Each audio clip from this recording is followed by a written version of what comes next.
رجب کا مہینہ ہے اور اس کی کون سی تاریخ ہے آج؟ اس مہینے میں کیا ہوتا ہے؟ کیا کرتے ہیں لوگ؟ کنڈے اور کیا کرتے ہیں؟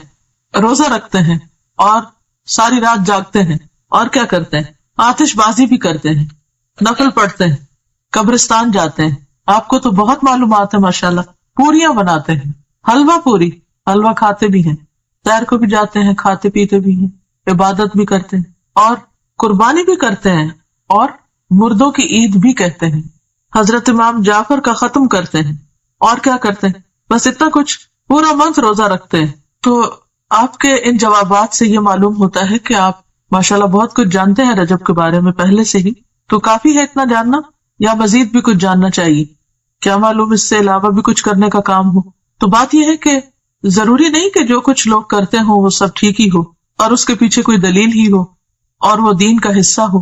بہت سے لوگ بہت کچھ اس لیے کرتے ہیں کہ لوگ کر رہے ہیں، ان کے دائیں بائیں یہ سب کچھ ہو رہا ہے. وہ براہ راست کوئی علم حاصل نہیں کرتے، وہ کسی چیز کو جانتے نہیں، بس سنی سنائی پہ یقین کرتے ہیں. یا پھر کیا کہتے ہیں کہ ہمارے آباء و اجداد یہ سب کیا کرتے تھے اور کیا ہمارے والدین غلط ہو سکتے ہیں؟ تو بات یہ ہے کہ ضروری نہیں کہ جو کام والدین کرتے ہوں یا جو چیز ہمارے آس پاس ہو رہی ہو یا جسے لوگ بہت اہمیت دے رہے ہوں وہ واقعی بہت اہم ہو. ہمیں دیکھنا یہ ہوگا کہ کوئی بھی کام جو ہم کرتے ہیں اور خاص طور پر جسے عبادت سمجھ کر کرتے ہیں اور جسے خاص اہمیت دیتے ہیں اس کی حقیقت کیا ہے.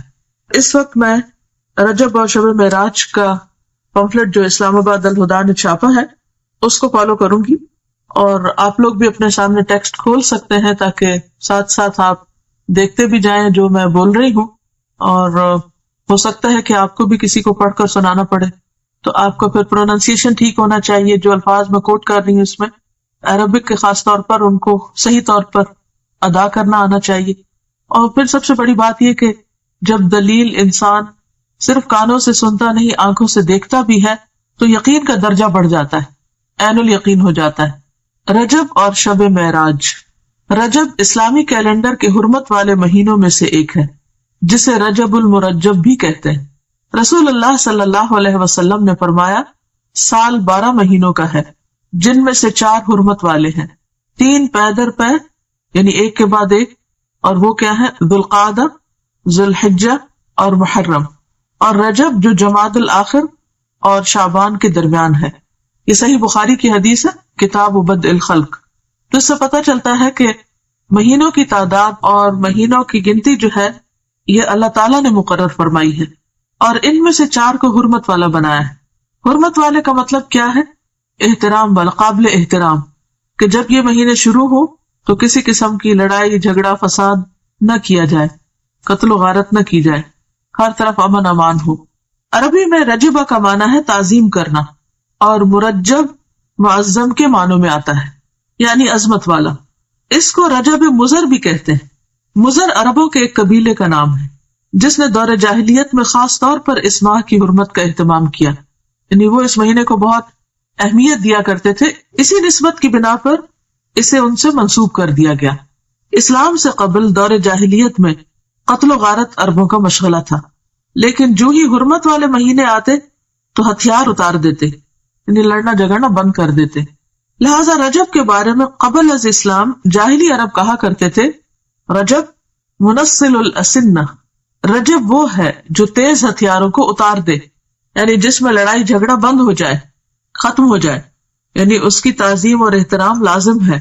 بہقی کی روایت میں آتا ہے کہ جاہلی لوگ ان مہینوں کا احترام کرتے، خصوصاً رجب کا، اور اس میں جنگ نہ کرتے اور بتوں کے نام پر جانوروں کی قربانی کرتے. یعنی صرف یہ نہیں تھا کہ وہ جنگ نہیں کرتے تھے بلکہ اس کے ساتھ ساتھ وہ بتوں کے نام پر قربانی بھی کرتے. گویا انہوں نے اس مہینے کو عبادت کا مہینہ قرار دیا. تاہم گزرتے ہوئے وقت کے ساتھ اس ماہ میں عبادت کے مدرجہ ذیل طریقے رواج پا گئے، یعنی اور طریقے بھی آ گئے، صرف قربانی نہیں بلکہ کچھ اور چیزیں بھی شامل کر لی. بالکل ایسے ہی ہوتا ہے نا کہ جب ہم کھانا کھانے لگتے ہیں تو ایک مین میل ہوتا ہے اور اس کے ساتھ طرح طرح کی چٹپٹی چیزیں اور بھی لوازمات ہم شامل کر لیتے ہیں. تو اسی طرح جب ایک بدعت شروع ہوتی ہے تو پھر وہ ایک تک نہیں رکتی بلکہ اس کے ساتھ ساتھ اور بھی بہت سے کام شروع ہو جاتے ہیں.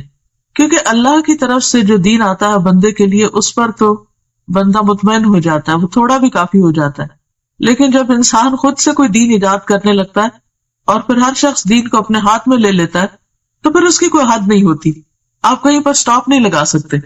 نبی صلی اللہ علیہ وسلم سے پہلے حضرت ابراہیم علیہ السلام نے جو قربانی کی تھی وہ رجب کے مہینے میں نہیں تھی، اور نہ ہی یہ ان کی سنت تھی، یہ عربوں نے خود سے ایک اختراع کی تھی، اور اس کے علاوہ بھی کچھ کام کرتے۔ اور پھر نہ صرف یہ کہ دور جاہلیت میں بلکہ دور اسلام کے بعد بھی جب دین کی تعلیمات آہستہ آہستہ لوگوں کے اندر سے کم ہونا شروع ہوئی اور بہت سی بدعات نے رواج پا لیا، تو پھر مسلمان ہوتے ہوئے بھی لوگ اس مہینے کو بہت معزز اور محترم قرار دیتے اور اس میں عبادت کے خود ساختہ طریقے انہوں نے رائج کر دیے جو کہ اصل سنت سے ثابت نہیں۔ وہ کیا تھے طریقے؟ پہلی چیز تو قربانی کا اہتمام۔ اس ماہ میں کچھ لوگ قربانی کرتے ہیں جو کہ دور جاہلیت کی رسم ہے۔ جاہلی عرب العتیرہ کے نام پر اس مہینے میں بکری کی قربانی کیا کرتے تھے، یعنی اونٹ نہیں، بھیڑ نہیں، گائے نہیں، بلکہ بکری، اور ذبح کی گئی بکری کی کھال کسی درخت پر ڈال دیتے تھے۔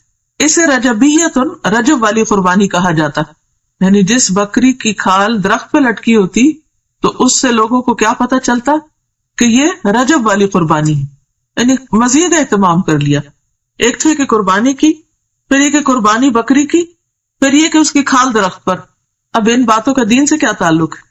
یہ تو انسانوں کو مشکل میں ڈالنے والی بات ہے۔ بخاری اور مسلم کی روایت میں ابو ہریرہ رضی اللہ عنہ رسول اللہ صلی اللہ علیہ وسلم سے روایت کرتے ہیں، لا فرع ولا عتیرہ، فرع اور عتیرہ کچھ نہیں۔ اونٹنی کا پہلا بچہ جو بتوں کے نام پر ذبح کیا جاتا فرع کہلاتا، یعنی عربوں میں صرف عتیرہ نہیں تھی، فرع بھی تھا، اور اس کے علاوہ بھی بحیرہ اور صائبہ اور حام اور وسیلہ جن کا تذکرہ آپ قرآن مجید میں پڑھتے ہیں۔ یہ مختلف طریقے تھے ان کے ہاں بتوں کے نام پر قربان کرنے کے، اور ان سب جاہلی عربوں کے خود ساختہ طریقے تھے۔ یہ ان کی اپنی اختراعات اور بدعات تھی جو انہوں نے دین کے نام پر، ثواب کے نام پر اور مختلف فائدوں کے خاطر ایجاد کر لیے تھے۔ یہ ابراہیم علیہ السلام کی سنت نہ تھے۔ خصوصی نماز کا اہتمام۔ بعض لوگ اس ماہ میں خصوصی نماز صلاۃ الرغائب پڑھتے ہیں۔ رجب کے پہلے جمعہ کی رات کو 12 رکعات 6 سلام سے پڑھی جاتی، جس میں سورت اخلاص کے بعد ہر رکعت میں 3 مرتبہ سورت القدر پڑھی جاتی۔ یہ بدعت 4 صدی میں شروع ہوئی جس کی کوئی اصلیت نہیں۔ امام ابن تیمیہ لکھتے ہیں کہ تمام علماء نے اجماع کے ساتھ اس نماز کو موضوع یعنی من گھڑت قرار دیا ہے، یعنی اس کی کوئی اصل نہیں ہے دین میں۔ دین تو مکمل ہو چکا ہے۔ نبی صلی اللہ علیہ وسلم ہر روز تہجد کی نماز پڑھا کرتے تھے، اور اس میں کبھی بھی یہ نہیں ملتا کہ آپ نے کوئی مخصوص سورت ہی پڑھی ہو اور پھر اس میں یہ کہ ہر رکعت میں وہ سورت 3 بار پڑھی ہو، جیسے یہاں پر انہوں نے سورت اخلاص اور اس کے بعد ہر رکعت میں 3 مرتبہ سورت القدر پڑھنے کا لکھا ہے، اور کئی لوگ بڑی پابندی کے ساتھ اس کو پڑھتے بھی ہیں، اور پھر اس کے ساتھ بہت سی من گھڑت قسم کی فضیلتیں اور فائدے بھی منسوب کر دیے گئے ہیں۔ تو اسلام میں اس کی کوئی حقیقت نہیں، نہ قرآن میں اس نماز کا ذکر ہے، نہ نبی صلی اللہ علیہ وسلم نے اس نماز کی تاکید کی ہے یا تلقین، اور نہ ہی اس کا وجود ہے کسی بھی حدیث یا فقہ کی کتاب میں۔ یہ سراسر لوگوں نے خود گھڑ لی۔ عبادت کا صرف وہی طریقہ پسندیدہ ہے، عبادت وہی قابل قبول ہے جو اللہ اور اس کے رسول کی اتھارٹی کے ساتھ ہو، ان کے حکم کے مطابق ہو۔ خود سے عبادت کے طریقے ایجاد کرنا اللہ کی اتھارٹی میں یا اللہ کے حکم میں دخل دینا ہے، اور یہ انتہائی غلط چیز ہے کہ جس کام کے لیے ہم انٹائٹلڈ ہی نہیں، جو ہمارا کام ہی نہیں، اس میں انٹرفیئرنس کیسی؟ عبادت کے طریقے بتانا صرف معبود کا کام ہے، عابد کا کام نہیں۔ عابد بندہ غلام تو صرف پیروی کرے گا، اطاعت اور فرما برداری کرے گا، وہ خود سے وہ قانون نہیں بنائے گا، تو اس چیز کی کسی کو بھی اجازت نہیں۔ تو ہم سب کو اس کے بارے میں بے حد محتاط رہنا چاہیے، اور دین کے نام پر، عبادت کے نام پر، ثواب کی خاطر کیا جانے والا کوئی بھی کام جب بھی ہم شروع کریں تو ضرور یہ سوچیں کہ کیا اس کی کوئی دلیل قرآن میں ہے، کیا یہ سنت رسول صلی اللہ علیہ وسلم سے ثابت ہے، کیا یہ اجر جو بتایا جا رہا ہے واقعی حقیقی معنوں میں اس کا کچھ وجود ہے یا صرف ایک جھوٹ گڑھ لیا گیا ہے۔ اس طرح کی چیزیں دین میں شامل کرنا اور پھر ان کی پابندی کرنا، اور ایک خاص رات میں یا خاص دن میں یا خاص طریقے پر، یہ سب چیزیں دین میں دخل اندازی ہے۔ اور یہ ناپسندیدہ ہے۔ آپ سوچئے کہ اگر آپ مثلاً کہیں پر کوئی قانون بنا رہے ہیں یا پالیسیز بنا رہے ہیں یا کسی بھی قسم کا کوئی ڈسپلن کام کر رہے ہیں، اور ایک وہ شخص جس کا اس سے کوئی تعلق نہیں معاملے سے، وہ بیچ میں آ کر اپنی ایک کلاس ڈال دے، اپنی طرف سے کوئی چیز لوگوں کو اس کی پابندی کروانا شروع کر دے، تو یہ جرم ہوگا، ایک یہ دوسرے کی ٹیریٹری میں مداخلت ہوگی کہ آپ کو جس کام پہ اپوائنٹ نہیں کیا گیا۔ یا پھر یہ کہ مثلاً اگر کسی کو کسی خاص قانون کی پابندی کروانے کے لیے کہا گیا اور وہ اس قانون کے ساتھ کچھ اور قانون اپنی طرف سے بھی شامل کر دے جس کی اس کو اجازت نہ ہو، اس کے پاس کوئی اتھارٹی نہ ہو، کوئی سند نہ ہو، تو یہ طریقہ انتہائی معیوب ہے۔ تو دین کے معاملے میں بھی ہمیں نہایت سمجھداری سے کام لینا چاہیے، اور دین کو بس اتنا ہی رکھنا چاہیے کہ جتنا وہ ہے یا جتنا ہمیں دے دیا گیا ہے۔ اگر ہم کچھ چیزیں اپنی طرف سے شامل کریں گے تو ایسا کرنا دین کو بوجھل بنانا ہوگا، مشکل بنانا ہوگا، اور لوگوں کے لیے زندگی کو دوبر کرنے کے مترادف ہوگا، اور یہ انتہائی ناپسندیدہ بات ہے، کیونکہ ہمارے لیے اتنا ہی دین کافی ہے جتنا ہمیں اللہ اور اس کے رسول صلی اللہ علیہ وسلم نے دے دیا۔ اس کی پابندی بھی ہم پہ بڑی بھاری ہوتی ہے، کہاں یہ کہ ہم ایکسٹرا چیزیں شروع کر دیں۔ پھر عمرہ کا اہتمام، لوگ اس ماہ میں خصوصی طور پر عمرہ کا اہتمام بھی کرتے ہیں، جبکہ قرآن اور حدیث سے اس بات کا کوئی ثبوت نہیں ملتا کہ آپ صلی اللہ علیہ وسلم نے اس ماہ میں عمرہ ادا کیا ہو، بلکہ حضرت عائشہ رضی اللہ تعالی عنہا نے ایک موقع پر اس کی تردید بھی کی ہے۔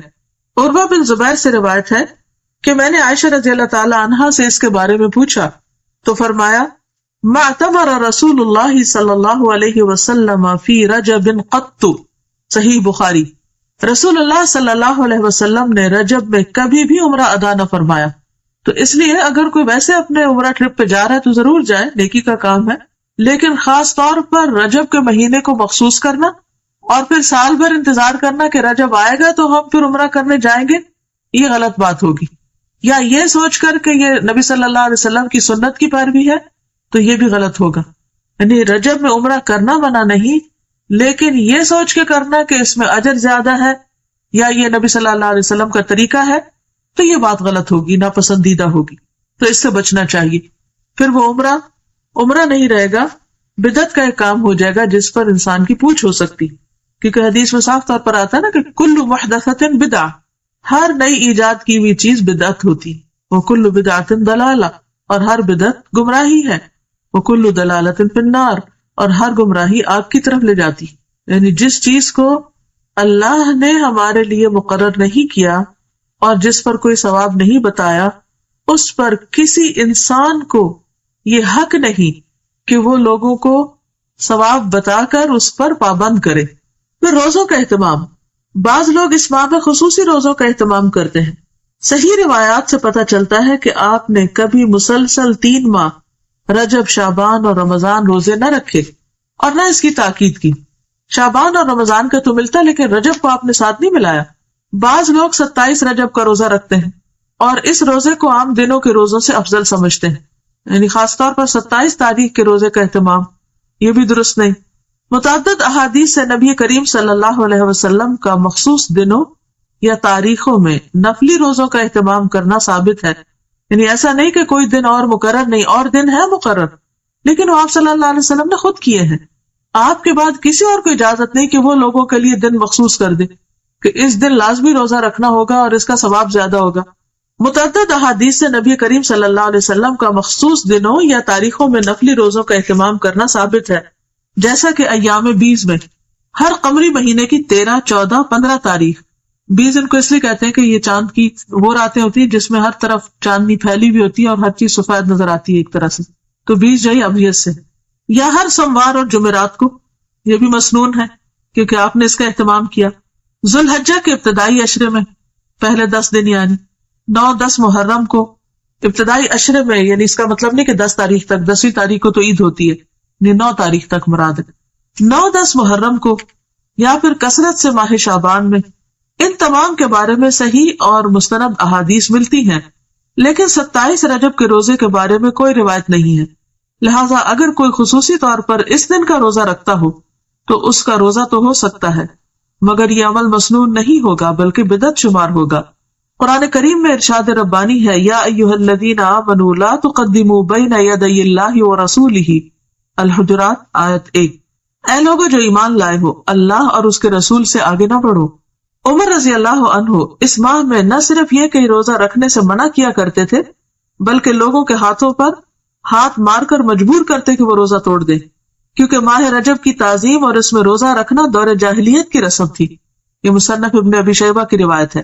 اور ایسا کیوں کرتے تھے؟ کیونکہ قرآن پاک کا یہ حکم ان کے سامنے تھا کہ لوگوں اللہ رسول سے آگے مت جاؤ، یعنی جو کام انہوں نے نہیں بتایا وہ تم اپنے ہاتھ میں نہ لو اور ان سے بڑے بننے کی کوشش نہ کرو، کیونکہ عموماً حکم چلانے والے ایک طرح سے اپنی بڑائی کا اظہار کر رہے ہوتے ہیں۔ البتہ اگر کوئی شخص بطور عادت ہر ماہ چاند کی 13، 14 اور 15 تاریخ یا پیر اور جمعرات کو رکھتا ہو تو اس ماہ میں بھی رکھ سکتا ہے، یعنی اگر 27 رجب پیر کو آ رہی ہے اور اس کی پہلے سے عادت ہے ہر پیر کو روزہ رکھنے کی، تو ایسا شخص روزہ رکھ سکتا ہے۔ 22 رجب کو لوگ کیا کرتے ہیں؟ کنڈوں کا اہتمام کرتے ہیں۔ 22 رجب کے کنڈوں کا اہتمام بھی بر صغیر میں عام ہے۔ 22 رجب کو کنڈے بھرنا بطور رسم رواج پا چکا ہے، یعنی اس کا رواج عام ہو چکا ہے۔ اس رسم میں کسی منت کے پورا ہونے پر حلوہ پوری اور کھیر وغیرہ پکائی جاتی ہے۔ تاریخ کے مطالعہ سے یہ بات سامنے آتی ہے کہ اس رسم کی ابتدا 1906 یعنی 1906 میں امیر مینائی کے خاندان سے ہوئی، جو ہندوستان کے شہر سے تعلق رکھتا تھا۔ اس رسم کا مقصد امام جعفر کی روح کو ایصال ثواب تھا، حالانکہ اس بات کا تعین نہیں ہو سکا کہ مذکورہ امام کی پیدائش یا وفات ماہ رجب میں ہوئی تھی۔ کوئی بھی نہیں جانتا کہ واقعی امام جعفر اس مہینے میں پیدا ہوئے یا ان کی وفات ہوئی، لیکن اس رسم کو جو کہ تقریباً 100 سال پہلے شروع ہوئی امام جعفر سے منسوب کر دیا گیا۔ تو اس سے یہ بھی پتہ چلتا ہے کہ اس کا آغاز نبی صلی اللہ علیہ وسلم نے نہیں کیا، یہ چیز اصل دین میں نہیں۔ اسلام میں کسی بھی برگزیدہ شخصیت کی پیدائش کے دن خوشی منانے یا خصوصی صدقہ و خیرات کی کوئی گنجائش نہیں ہے، یعنی کسی بھی انسان کے حوالے سے کوئی دن منانا اسلامی روایت نہیں ہے، مثلا برتھ ڈے منانا یا برسی منانا یا انہی خاص دنوں پر کوئی صدقہ خیرات کرنا، یہ سب چیزیں بعد کی پیداوار ہیں۔ صحابہ کرام ان چیزوں سے بہت آگے تھے، ان کی زندگیوں میں ایسی مصروفیات نہیں تھی، اسی وجہ سے انہوں نے بڑے بڑے کام کیے، دین کی بڑی خدمت کی۔ آج ہم میں سے اکثر لوگ وقت کی کمی کا شکایت کرتے ہیں کہ وقت نہیں ہے، تو اس کی بھی اصل وجہ کیا ہے؟ اس کی بنیادی وجہ ہمارا غیر ضروری، غیر متعلق چیزوں میں اپنا وقت لگانا ہے یا اپنا مال لگانا ہے۔ جہاں صدقہ کی ضرورت ہوتی ہے وہاں ہم صدقہ نہیں کرتے، بھوکے کو کھانا نہیں کھلاتے، یتیم کی پرورش سے جی چراتے ہیں۔ اسی طرح دین کے کام، تبلیغ کے کاموں میں خرچ کرنا تو ہمارے ذہن میں ہی نہیں ہوتا، یا اس کو تو ہم صدقہ خیرات میں شامل ہی نہیں کرتے، یا صدقہ جاریہ کے کام یا پروجیکٹ جو ہیں وہ نظر انداز کیے رکھتے ہیں، یعنی اوور آل جو امت کی حالت، اسی وجہ سے ہماری حالت دیکھنے کے قابل ہے۔ لیکن پھر ہمارا مال کہاں جاتا ہے؟ یا تو وہ شادی کی بڑی بڑی تقریبات میں صرف ہو جاتا ہے، یا پھر وہ وفات کے موقع سے متعلق بہت سے جو رسم و رواج ہم لوگوں نے عام کر رکھے ہیں ان میں خرچ ہو جاتا ہے، یا پھر اسی قسم کے نظر اور منت ہے جس کا اسلام میں کوئی بھی تصور نہیں، کوئی اس کی اوریجن نہیں، ان میں خرچ ہو جاتے ہیں۔ یہ قول ہے کہ البدعۃ تمیت السنہ، بدعت جو ہے وہ سنت کو ختم کر دیتی، سنت کی موت ہے، یعنی کوئی بھی سنت رواج نہیں پا سکتی اگر کہیں پر بدعت چھائی ہوئی ہو۔ تو یہ عام سمجھ میں آنے والی کامن سینس کی بات ہے کہ اگر آپ اپنے وقت کو یا اپنی جگہ کو یا اپنے کسی بھی کام کو غیر ضروری چیزوں سے اسٹف کر دیں گے، بھر دیں گے اور غیر متعلقہ چیزیں اس میں کرنے لگیں گے، تو جو اصل چیز ہے یا اہم کام ہے وہ نہیں ہو سکے گا۔ مثلا اگر اپنے اہم وقت میں، پرائم ٹائم میں آپ فضول باتیں کرتے رہیں، ادھر ادھر گھومتے پھرتے رہیں، تو آپ کا نماز کا وقت نکل جائے گا۔ اسی طرح اگر آپ اپنے صدقہ خیرات کو غیر ضروری چیزوں پر لگا دیں گے تو ضروری چیزوں پر خرچ کرنے کے لیے آپ کے پاس مال نہیں رہے گا۔ اسی طرح اگر آپ کی دلچسپیاں صرف انٹرٹینمنٹ میں لگ گئی تو آپ کے پاس وقت نہیں رہے گا کہ آپ کوئی سنجیدہ کام کر سکیں۔ تو بات یہ ہے کہ اسلام میں کسی بھی برگزیدہ شخصیت کی پیدائش کے دن خوشی منانے یا خصوصی صدقہ و خیرات کی کوئی گنجائش نہیں ہے۔ علاوہ ازیں کنڈوں کا نہ قرآن و سنت میں ذکر ہے، نہ ہی صحابہ کرام، تابعین یا تبع تابعین کے زمانے میں اس کا کوئی ثبوت ملتا ہے، یعنی ان لوگوں کے ہاں اس کا کوئی کانسیپٹ ہے ہی نہیں۔ تو جو چیز قرآن و سنت سے ثابت نہیں، اس کے کرنے پر کوئی اجر و ثواب بھی نہیں۔ اور اگر ہم بعد میں کوئی ایسی چیز ایجاد کرتے ہیں اور اجر و ثواب کی نیت سے کرتے ہیں تو وہ بدعت میں شمار ہوگا، اس کے فائدے کی بجائے گناہ ہوگا، لہٰذا ایسی چیزوں سے بچنا ضروری ہے۔ وآخر دعوانا ان الحمد للہ رب العالمین، سبحانک اللہم وبحمدک، نشہد ان لا الہ الا انت، نستغفرک ونتوب الیک۔ السلام علیکم ورحمۃ اللہ وبرکاتہ۔